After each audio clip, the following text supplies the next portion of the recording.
नमो भगवते वासुदेवाय। तो आज हम लोग श्रीमद् भागवतम के इस तृतीय स्कंद के 13वें अध्याय का हम लोग 30वां श्लोक लेते हैं 3030। तो हम लोग जान रहे थे कि पृथ्वी की गंध सूंघ कर घ्राण से घ्राणान बारह भगवान ने पृथ्वी की गंध सूंघी और गंध सूंघ कर अब वो थोड़ा सा ऊपर उछले और उछलकर वो समुद्र में कूदे, क्योंकि उन्हें वो सूंघ के उन्हें पता चल गया कि पृथ्वी जो है यहीं नीचे गर्भ सागर में है। तो आगे देखते हैं। खुरे छुर प्रेदर्यंस्त दाप उत्पार पारम त्रिपुरु रसायाम ददर्श गाम तत्र सुर प्रेयाम जीवधानिम स्वयं व्यधत्त। तो खुर है, खुरों से, जैसे नहीं हम लोगों ने देखे होंगे सुअर के खुर नहीं जो होते हैं नीचे, तो वैसे ही भगवान बारह का जो अवतार था उनके खुर जो उन्होंने अपने खुर से, तो भगवान बारह के जो खुर थे वो इतने नुकीले थे। कैसे थे? ऐसे नुकीले थे तीरों जैसे। खुरे छुरप्रेर, छुर कैसे थे? छुरप्रेर, छुरप्रे मीन्स तेज हथियार के समान थे उनके जो खुर थे बारह भगवान के। तो बारह भगवान के जो नुकीले खुर थे वो उन खुरों से जल में घुस गए। तो अब देखो जल में घुसे तो ऑब्वियसली जो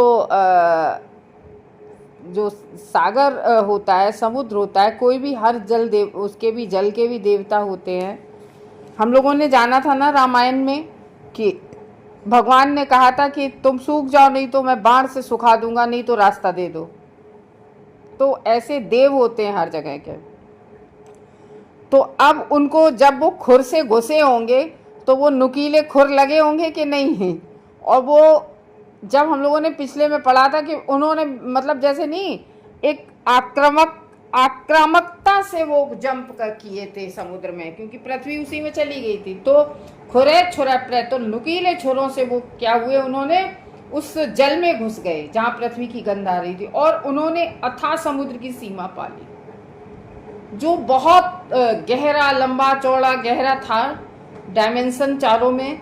तो वो वैसे तो डायमेंशन में 3 आता है, लंबाई चौड़ाई ऊपर का, लेकिन चौथे काल को कहते हैं डायमेंशन, जो चौथा होता है उसको काल बोलते हैं। तो इस तरीके से भगवान ने वो सीमा पूरी पा ली उसकी, समुद्र की, और उन्होंने समस्त जीवों की विश्राम स्थली पृथ्वी को उसी तरह पड़ा देखा।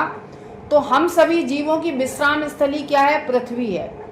हम सभी जीव हैं वो पृथ्वी पर ही रह सकते हैं, क्योंकि हम लोगों का जीवन ही पृथ्वी पर है। तो उसको उन्होंने वैसी की वैसी उस रसातल में पड़ा देखा पृथ्वी को। भगवान बारह ने पूरी समुद्र के नीचे तल तक पहुंच गए वो गर्भोदक समुद्र में, और वहां पर पड़ी थी पृथ्वी।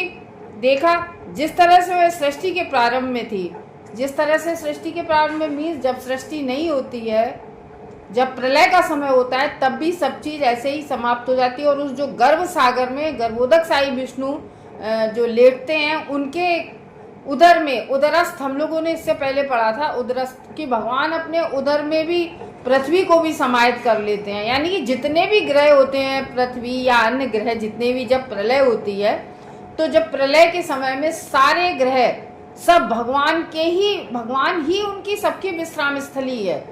हम सारे जीव, सारे ग्रह।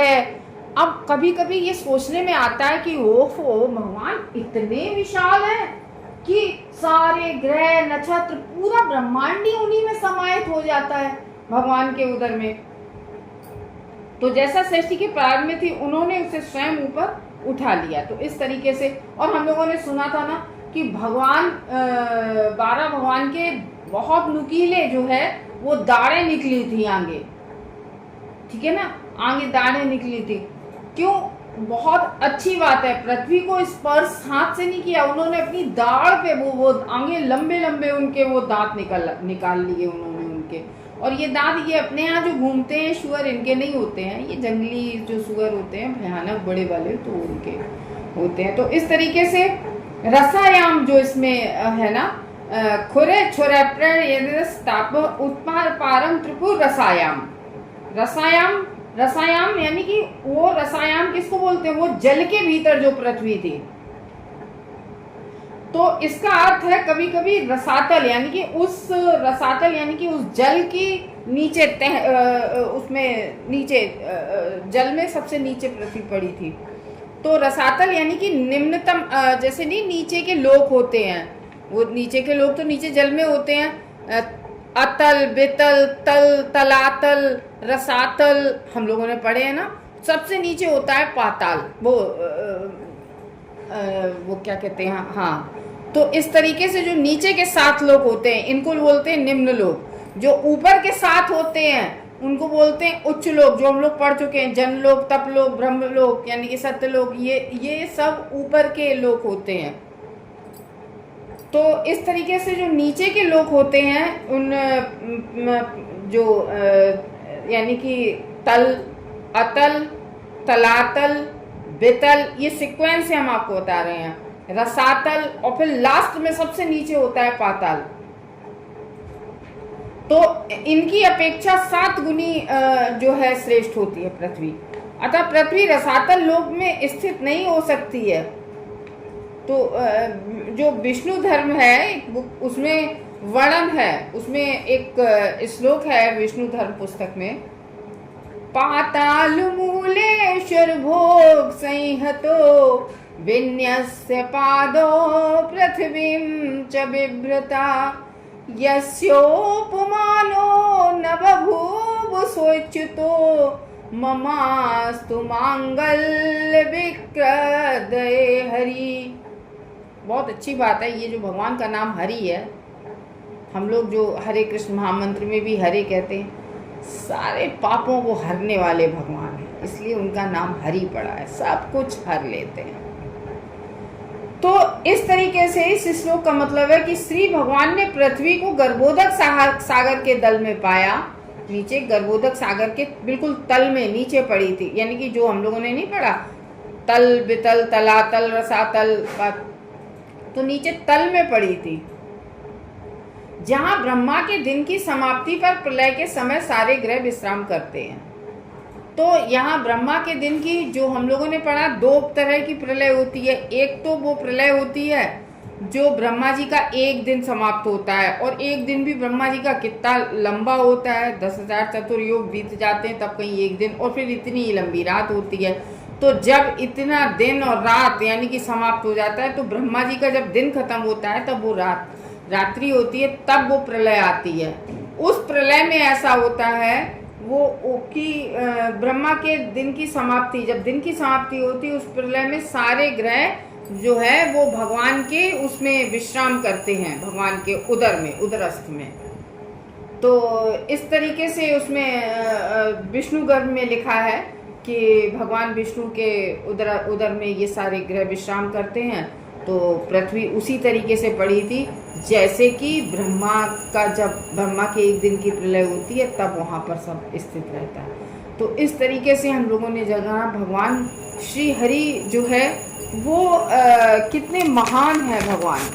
और हम लोगों ने उनका जो विराट स्वरूप में पढ़ा ही था कि भगवान के विराट स्वरूप जो एक्चुअली में तो उस एक विराट स्वरूप एक कल्पना है, यानी कि जितने भी ये पेड़ पौधे हैं ये भगवान के सारे रोए हैं, भगवान की जो नदियां बह रही हैं ये भगवान की रक्त नलिकाएं, यानी कि जितना भी पूरा जो इस भौतिक जगत का स्वरूप है, इसको पूरे स्वरूप को भगवान का स्वरूप दिया गया था। हम लोगों ने 2nd कैंटो में पढ़ा था। तो इस तरीके से वही भगवान जो है, भगवान विष्णु यज्ञ मूर्ति भगवान है। भगवान विष्णु यज्ञ, क्योंकि उनका हर अंग यज्ञ के स्वरूप है, यज्ञ के स्वरूप पवित्र है। तो वो उनके अग्रभाग विस्तृत हो गए ऐसे, यानी कि जो उनके छुर थे, जो खुरे थे उनके छुर, वाणों के समान खुर उनके हो गए। तो इस तरीके से वो अपार जल को चीरते हुए उन्हीं से, यानी कि जैसे नाव हम लोग चलाते हैं ना, तो उस पानी को चीरने के लिए जो नाव का वो जो पानी खींचने वाला होता है वो नीचे बड़ा वैसा पतला पतला सा नुकीला बनाया ताकि वो पानी को चीर सके। तो इस तरीके से उनके जो खुर हैं वो कैसे हैं, बहुत ही नुकीले, जल की राशि को चीरते हुए वो तल में पहुंचे थे। रसातल में, वहां पर क्या थी, वहां पृथ्वी को उन्होंने देखा।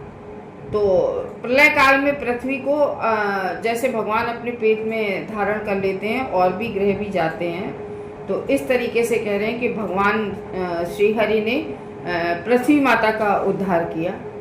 और उस उद्धार में कोई ऐसा नहीं है कि बहुत ताकत लगी हो, कोई एक्स्ट्रा उन्होंने एफर्ट डाले हों, क्योंकि उन्होंने भगवान के लिए तो हर कार्य, कहते नहीं है कि भगवान हाथों से भी ना करें, केवल संकल्प मात्र से ही भगवान सारे कार्य इस जगत के कर लेते हैं। तो इस तरीके से हरि विष्णु के हाथों में हमें भी अपनी पतवार छोड़ देनी चाहिए। वो हमारी पतवार को बहुत आसानी से पार लगा देते हैं। हरे कृष्णा भक्तों।